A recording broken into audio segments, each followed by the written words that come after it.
Throughout history, our country has seen its fair share of battles, battles inside our own country as well as foreign and abroad. Throughout all of that time, we've always had a military force that would protect our interests and protect our nation. From the Army to the Marine Corps, Navy, Air Force, there has always been a presence or a force in readiness for our country to protect our own interests and those of other countries that we deem as allies. What I would like to impose is a question: which service handles our nation's needs in a military aspect the best? Now, we have many different services inside the armed forces. The Navy, who transports most of the military from one place to another, carrying large pieces of equipment and things of that nature. The Air Force, that gives us that close air support, also carrying and supporting a lot of the ground troops. The Army and the Marine Corps are similar due to the fact that they both are ground forces that go in, set up bases, and attack and defend during war situation. My question is this: which service does it the best? And with that being said, which service could actually do it without the other?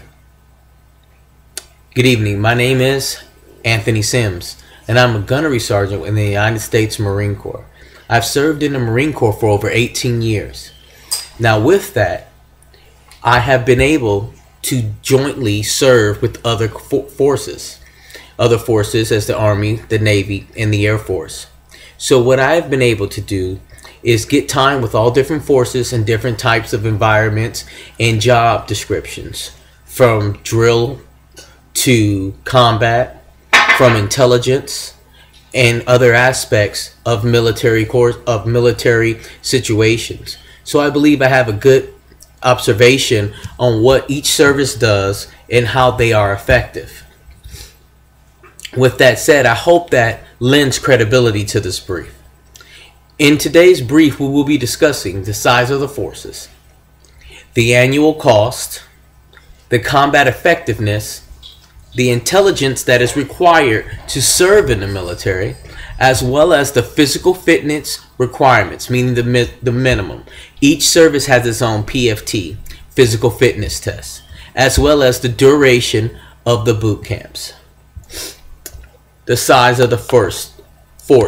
The first thing we'll talk about is the Marine Corps. The Marine Corps, the size of the forces, total 234,000.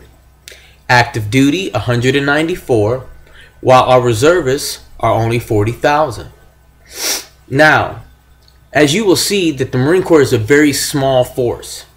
With the Marine Corps being so small, how has it been able to win so many battles throughout history? A lot of people believe it is not the size of the force that makes it strong. It's about the men and women that serve inside that force.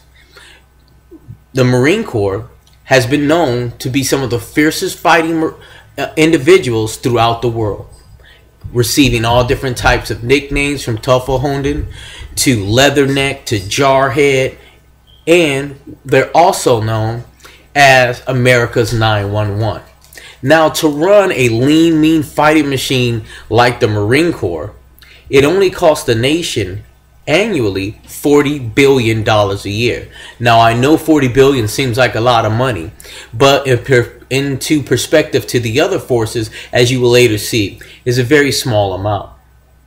The percentage is only 4% of our nation's national defense budget. Now, the combat effectiveness of the Marine Corps. Throughout history, the Marine Corps has been known for their ferociousness in battle, winning many battles and wars without taking any loss.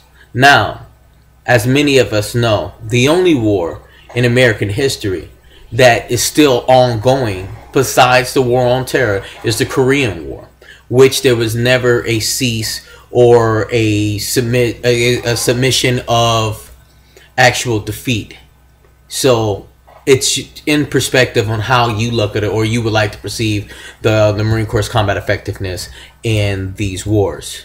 Also, look at the fact that the Marine Corps in Afghanistan held the largest battle space in the roughest and worst area within Afghanistan, which was the Helmand province. The Marine Corps was able to control, maintain, and to remove insurgents throughout that area. Now, why would the United States decide to put the smaller force inside of the roughest and largest area within Afghanistan? I'll leave that question to you. But I know that the individuals that I'm speaking to, you're pretty intelligent, and you could probably make up your own assumption on why we would do that. The next thing we will talk about is the Army. The size of the force of the Army is 1,105,291. On active duty is 546,047, with the reservists of 559,244,000. The annual cost to run the Army is $224.9 billion, which takes up 31.9% of our nation's defense budget. The combat effectiveness. Now, again, we're talking about the Army to the Marine Corps. Now, with the Army and the Marine Corps, they are both ground forces. And I do appreciate the work and job that my brothers do within the armed forces.